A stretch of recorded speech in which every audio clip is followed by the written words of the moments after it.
لا لا لا لا، هدف للتاريخ، هدف اسطوري على طريقة دون كريستيانو رونالدو. شنو هذا الهدف؟ هاي المغرب جاي ايش سوى عمي؟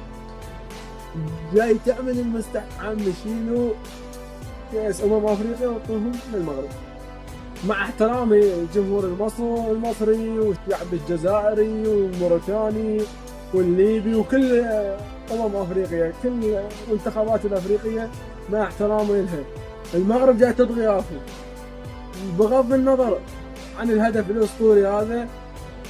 وبعد شغله ثانيه، ديازنا ابراهيم ديازنا سجل هدف ولا اروع.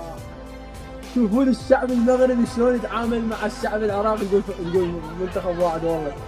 يقدمون لنا رساله جاي يقولون لنا يابا احنا واحد، احنا مشجعين منتخب واحد. يعني المنتخب العراقي اذا ما صار كاس العالم راح نشجع المغرب. احنا نشجع المغرب.